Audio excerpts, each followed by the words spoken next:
Israel ने अब Syria पर छोटा न्यूक्लियर हमला किया था। दरअसल 16 दिसंबर को विस्फोट के बाद बढ़े रेडिएशन की रिपोर्ट के जरिए कुछ इस तरह के दावे किए जा रहे हैं। बता दें कि इसी महीने 16 दिसंबर को सीरिया के तारतस में हथियारों की साइट पर इजराइल ने हवाई हमला किया था। हमले के बाद धमाका बेहद खतरनाक था और इसके बाद कई किलोमीटर ऊंचाई तक आसमान में आग का गोला और धुएं का मशरूम बना। अब नई जानकारी यह है कि इस धमाके के बाद वहां पर रेडिएशन का स्तर बढ़ा हुआ पाया गया। इसी को लेकर सवाल खड़ा हो गया कि क्या इजराइल ने तारतस पर न्यूक्लियर हमला किया था। 16 दिसंबर 2024 को इजरायली डिफेंस फोर्सेज ने हथियार डिपो में रखी स्कड मिसाइल की फैसिलिटी को हमले से तबाह कर दिया था। इस विस्फोट के बाद 3 तीव्रता का भूकंप भी आया।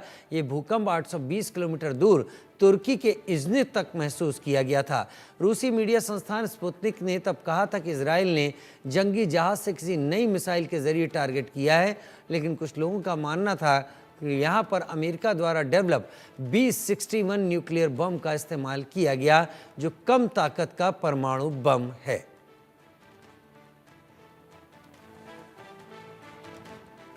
आशीष दीक्षित मेरे सहयोगी न्यूज रूम से मेरे साथ इस खबर पर लाइव जुड़ रहे हैं। आशीष, मैं इसको 2 तरीके से आपके सामने रखता हूं और आप जनता के सामने दोनों ही तरीके से समझाइए।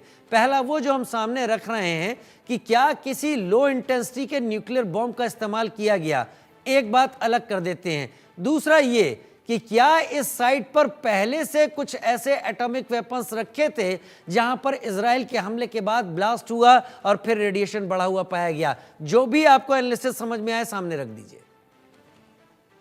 देखिए, कहा तो ये जाता है कि 1973 में ही इजराइल ने सूटकेस न्यूक्लियर बम बना लिया था।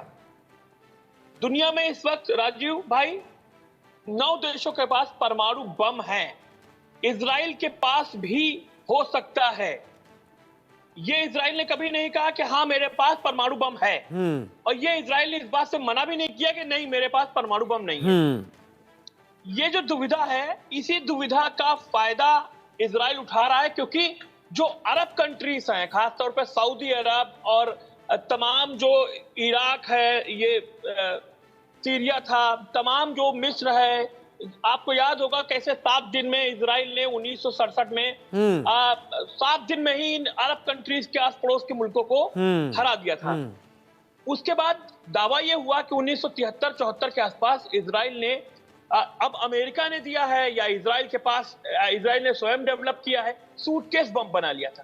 दावा यह भी है कि न्यूक्लियर गोले, न्यूक्लियर जो तोप में जो गोले लगते हैं, वो न्यूक्लियर गोले भी इजराइल ने बना लिए हैं, और करीब करीब 70 से 80 किलोमीटर तक वो गोले दागे भी जा सकते हैं। ऐसे भी दावे किए जा रहे हैं। अब ये जो भूकंप की तीव्रता है, अब इस भूकंप की तीव्रता 3 मापी गई। ऐसा लगा कि हाँ भाई बम का धमाका हुआ होगा, थोड़ी धरती हिली होगी, उस दौरान की बात मैं कर रहा हूं। लेकिन अब सामने आ रहा है कि साइप्रस और दक्षिणी तुर्की तक झटके महसूस किए गए, और जो हवा का रुख है, जो पश्चिम की तरफ हवाएं चलती हैं, वहां पर न्यूक्लियर जो है वो रेडिएशन महसूस किया गया लोगों में। तो बहुत ही चिंताजनक बात है। जापान की हालत हम लोग देख चुके हैं। किस तरीके से 1945 में सेकेंड वर्ल्ड वॉर में जापान पर न्यूक्लियर बम गिराए गए थे, नागासाकी, हिरोशिमा में। अगर मैं फिर कहूंगा, अगर इजराइल ने ये किया है, क्योंकि आप ईराक गए, इराक में आप की केमिकल वेपन्स खोजने गया था अमेरिका, और उसके बाद सद्दाम हुसैन की पूरी सत्ता ही बदल दी कि केमिकल वेपन्स बना रहा है इराक। अब बहुत ही चिंताजनक बात है, अगर इजराइल ने सीरिया में छोटा न्यूक्लियर बम गिराया है जिससे रेडिएशन फैल रहा है, बेहद ही चिंताजनक बात है। और मुझे लगता है कि अगर इस बात में सच्चाई, क्योंकि रशिया के दावे झूठे भी हो सकते हैं, क्योंकि रशिया को जिस तरीके से असद को निकाल कर अपने देश ले जाना पड़ा, रशिया की एक बहुत बड़ी हार है।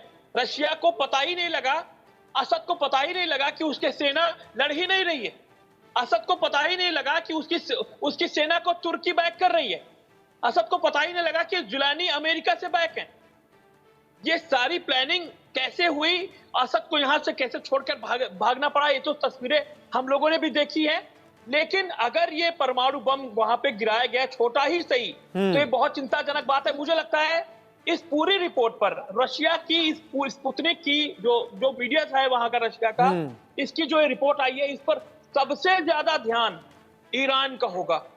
ईरान का इसलिए होगा क्योंकि ईरान में एक तरीके से दहशत फैल गई होगी। क्या ये, क्योंकि हाँ, अमेरिका, बहुत अच्छा इशारा दिया, क्या ये मैसेज दिया गया है ईरान को, अगर किया गया है बिल्कुल बिल्कुल बिल्कुल मैसेज दिया जा रहा है। और आप सेंट डियागो एक द्वीप है, तो हिंद महासागर में है। मैं आपको बताऊं, सेंट डियागो द्वीप वो हिंद महासागर में है, और 3600 किलोमीटर दूर वहां अमेरिकी बेस है। वहां से B-2 बॉम्बर उड़ता है, यमन के हुतियों पर अटैक करता है। अभी पिछले महीने की बात है।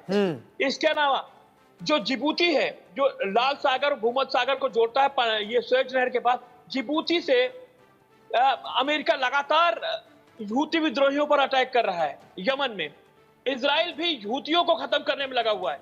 यानी कि सीरिया के बाद अगला टारगेट पहले यमन के हूती विद्रोही हैं, उसके बाद निश्चित तौर पर, मैं फिर से कह रहा हूं, निश्चित तौर पर ईरान का नंबर आने वाला है। और ईरान बिल्कुल सचेत हो जाए कि हो सकता है कि उस पर न्यूक्लियर अटैक किया जा सके। ईरान को सचेत होना पड़ेगा। नेतन्याहू एक बार नहीं 100 बार कह चुके हैं कि ईरानियों से नेतन्याहू इजराइल का कोई बैर नहीं है। नेतन्याहू इस बात का भी यूएन में जाकर बात रख चुके हैं कि ईरान 90% न्यूक्लियर बम बनाने के एनरिचमेंट के नजदीक पहुंच चुका है। तो शायद ये जो कुछ किया गया है, ये ईरान को ये बताने के लिए कि अब भी वक्त है, हम ये कर सकते हैं और